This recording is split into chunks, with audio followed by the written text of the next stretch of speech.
Tonight, Global News goes undercover. Armed with a hidden camera, we set out to reveal risks on the job.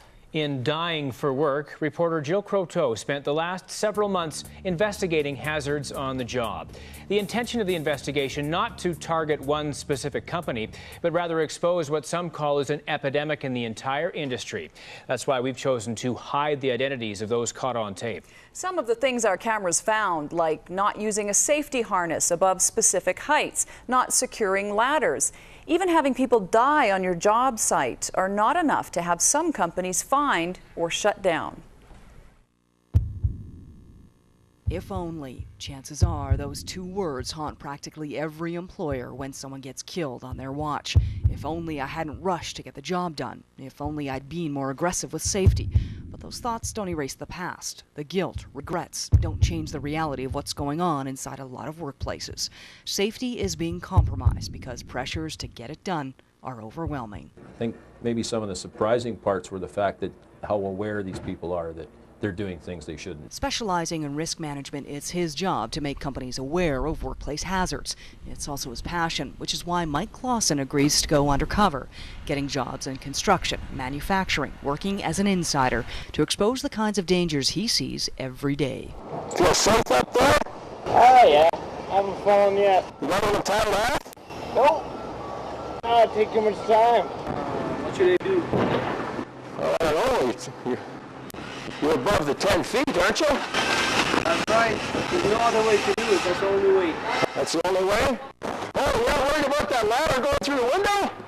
Oh no, that's the least of my worries right now. Don't you want to worry about falling? All the time. I mean, you don't even have your both cleats down on the ladder. It's not tied off. No. I mean, I'll tell you, I haven't fallen once, so. Well, yeah, but you only got to fall once to get killed, right? Very true, very true.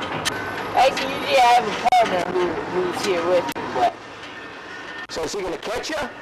No. No, right now, I guess I'm taking a little bit of a rest. Some jobs require a safety orientation meeting before they put you to work. It's designed to acquaint new employees about the rules.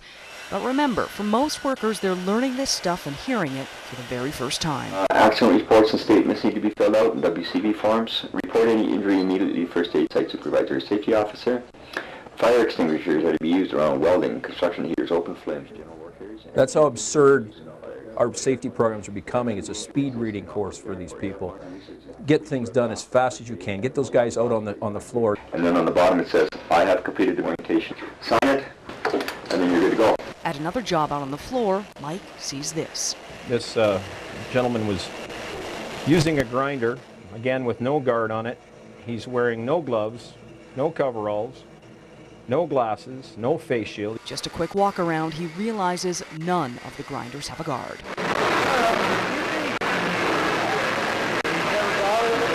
You ever seen one of those come apart?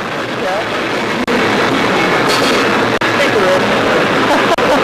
They're spinning at, most of them are 10,000 RPM or higher, and if they do come apart, they're like projectiles. And we had a case in the city 5-6 years ago where a guy was killed, hit him right in the jugular and killed him instantly. When confronted, the shop foreman acknowledges the problems. Admitting being busy is suddenly an excuse to cut corners on safety. I find there's a lot of things here that I'm real not comfortable with. You know, no control zones when the cranes are running. You realize that small forklift has virtually no brakes? There are lots of safety issues. There's never been a safety issue. This company has kind of doubled in size basically since I started. Ownership giving you the resources to look after that stuff? Or? Not at this point. I think it's just because it's grown so much. Very little that's been done.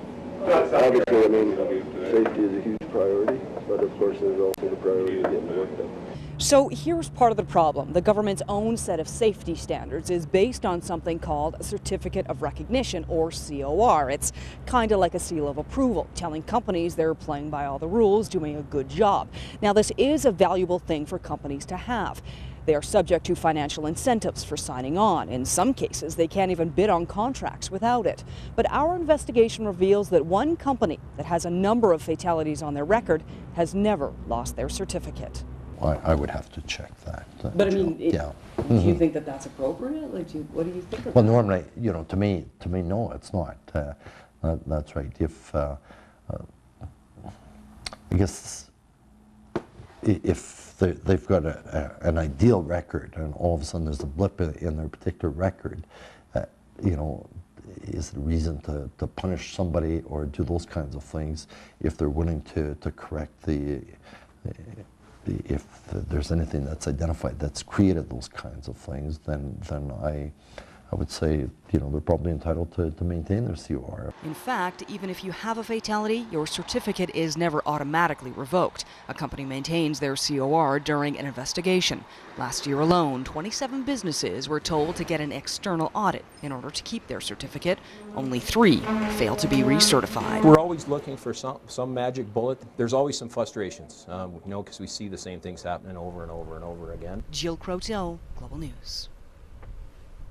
So far this year, 145 people have died on the job across this province. Tens of thousands are injured at the workplace. Tomorrow night, a closer look at that human cost of cutting corners on safety.